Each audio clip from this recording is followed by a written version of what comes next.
Vale, pues sigo. Eh, Digo que una vez producida la revolución, la propiedad de los medios de generar riqueza, de la industria, de la maquinaria, de la tierra, todo eso pasa a poder del el partido que representa al Estado. Y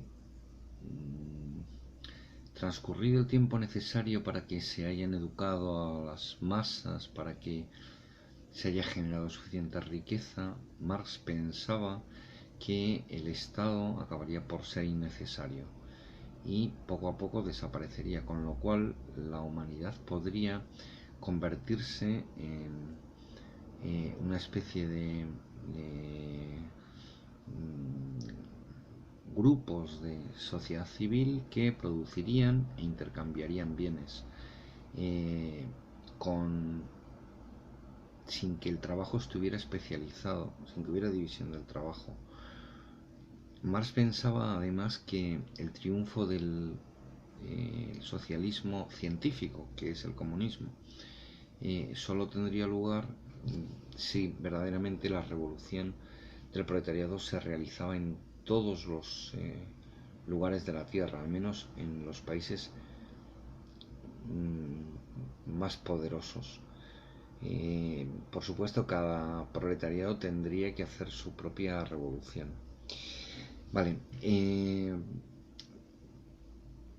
se habla después de la Escuela de Frankfurt, que es un instituto de pensamiento inicialmente sociológico, que incluye a sociólogos, a filósofos, a grandes pensadores, prácticamente cortados por dos grandes teorías que son el psicoanálisis, Freud, y el marxismo, con nombres numerosísimos, ¿verdad? Adorno, Horkheimer, Marcuse, Habermas, siendo este un epígono de un discípulo un poco más joven que los anteriores, pero que mantiene sus ideales. Bueno, la escuela de Frankfurt lo que tiene en la cabeza es el ideal de la emancipación de los seres humanos. Y para ello lo que viene a entender es que primero hay que hacer una crítica de la sociedad tanto capitalista como la que entienden como capitalismo de Estado, que es la práctica real de lo que ha sido el comunismo en los países en donde se ha impuesto. Entonces lo que quieren es la emancipación de la humanidad a través de una crítica expresada mediante la razón de la dialéctica negativa que viene a transformar la realidad, no meramente a respaldarla con discursos más o menos indirectamente, que es lo que según ellos acaban por hacer tanto digamos el marxismo heterodoxo como otras escuelas de filosofía como la fenomenología, por ejemplo, que al final vienen a respaldar el status quo, la situación de hecho, el statu quo, no el status quo, bueno, la situación de hecho. Entonces, lo que proponen es, pues eso, la crítica a la sociedad de la segunda parte del siglo XX, la sociedad consumista, una sociedad que nos hurta cuáles son nuestros verdaderos intereses, que nos engaña con una cultura de masas que es una escoria, que no nos educa verdaderamente y anhelan el que ha de haber un mundo finalmente en donde las víctimas dejen de serlo y los verdugos también. En todo caso, que haya una inversión. Eh, las palabras de Adorno, de ser posible lo completamente otro, tienen este sentido. A veces se puede pensar que pusieron esperanzas en un sujeto revolucionario nuevo, como eran los marginados, los discriminados de toda índole, para conseguir justamente el cambio social.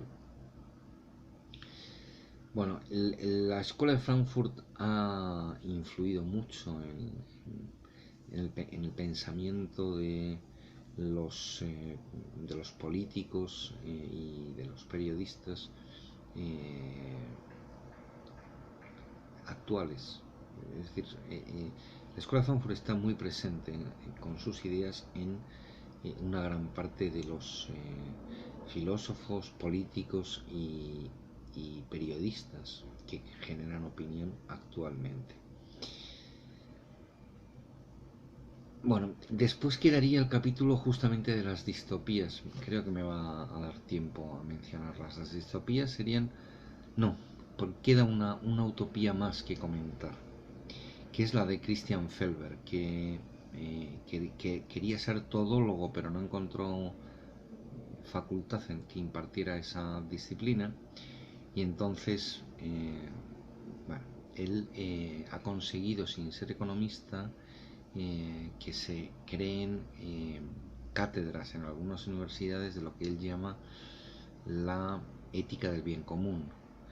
Entonces, que va dirigida justamente a que las empresas se tomen en serio los principios democráticos que, según él, aparecen en todas las constituciones democráticas, de solidaridad, de derechos humanos, de no discriminación, de igualdad, de justicia social, etc. Entonces, tomándonos en serio todo esto, las empresas concienciadas verán rentable el bien común, y para ello pues se les harán auditorías en donde estarán obligadas a ser valoradas de acuerdo a una serie de criterios que incluyen, por ejemplo, cómo se reparte la riqueza dentro de los trabajadores y directivos de la empresa, si se utiliza o no mano de obra infantil, qué tipo de horario, condiciones laborales, etcétera, que puedan tener.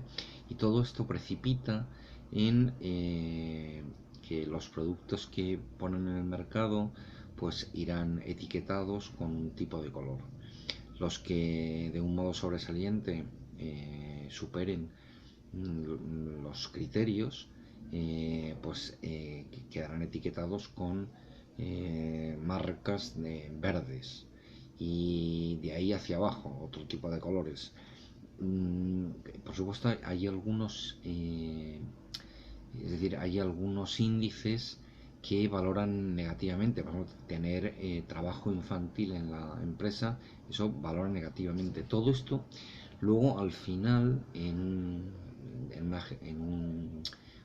una valoración con una puntuación pues jerarquiza las empresas, y esto tendrá consecuencias. Por ejemplo, las que suspendan o las que no tengan un mínimo de puntuación porque no cumplen los requisitos, pues a estas no les ofrecerá el Estado la posibilidad de realizar obras o de tener ningún tipo de contrata. Y por otro lado seguirán pagando impuestos, muchos impuestos, mientras que las que sí superen el cuestionario, pues estas podrán beneficiarse fiscalmente, porque no pagan impuestos. Bueno, esta economía del bien común, he dicho antes ética del bien común, esta economía del bien común es interesante y está siendo puesta en práctica por algunas empresas que ya se dejan auditar en este sentido, y también por algunos ayuntamientos, y como os he dicho antes, en algunas universidades se han creado cátedras de economía del bien común. Hay una interesante entrevista de Iñaki Gabilondo a Christian Felber, que seguro que está todavía ahí en el internet. No sé si es una de las actividades posibles que tengo yo propuestas, donde él es entrevistado por Gabilondo y explica todo esto que os estoy contando. Bueno, las distopías, sí me va a dar tiempo, Las distopías mencionadas son las distopías, como sabéis, son el mundo previsible pero visto como negativo. Es decir, lo que nos viene encima no va a ser nada maravilloso, no vamos a conseguir el paraíso en la tierra, sino lo contrario. Conseguiremos finalmente generar un estado más represivo, más totalitario y más desagradable de los que todavía más de los que hemos conocido. Entonces son muy famosas la distopía de Aldous Huxley y mucho más interesante seguramente la de George Orwell en 1984, que era el libro que me hubiera gustado que leyerais en esta tercera evaluación, que no os voy a mandar como actividad ni obligatoria, pero que si queréis voluntariamente lo podéis leer. No os voy a valorar la lectura del libro. Pero es interesante, sería muy interesante que lo leyerais, que no se os pase este libro sin leer. Bueno, no os hablo de ellas, de las dos distopías están explicadas en la lección y dejo la lección 14 de momento aquí todavía. Creo que queda algo de la lección por exponer. Lo voy a ver ahora mismo. Sí. Vale, pues hasta el último, hasta otro vídeo. Hasta luego.